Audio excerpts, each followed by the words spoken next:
Can you give us a definition of the type of the different types of data that the FCA would be expecting firms to collate and evidence? Yeah, and of course this is very, it's very dependent on the business itself. But let's kind of start. So the FCA is looking for firms to be able to demonstrate an understanding of who their customers are.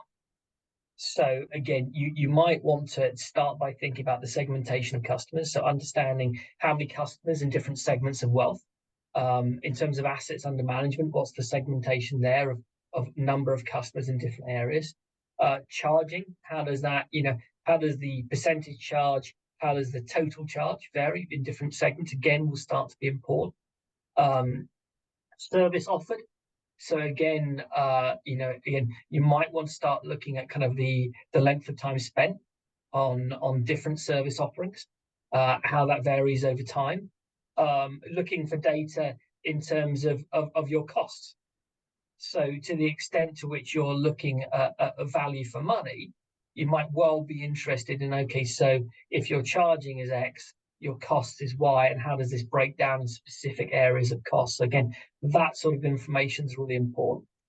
Looking at customer churn, so number of new customers, number of customers leaving. Again, that data is quite useful.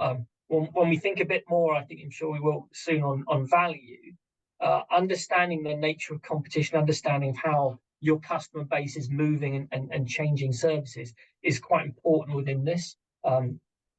Again, looking at your communications, you certainly got qualitative types of information of how you're delivering information through different channels. So the extent to which you're delivering some communications over email, phone calls, what's delivered how, and any information you've got of data on pickup and use of the communication. So, for example, if you're communicating an important thing about sort of a price rise, for example, how does that translate into what you got back for customers? Did they change their service choice? How many customers left? So actually looking for feedback in terms of actually what's that kind of data on things you've communicated and what happened as a result. And often it's quite important there to be telling you, well, what would you expect to happen from your communication, and then tracking what did happen in practice.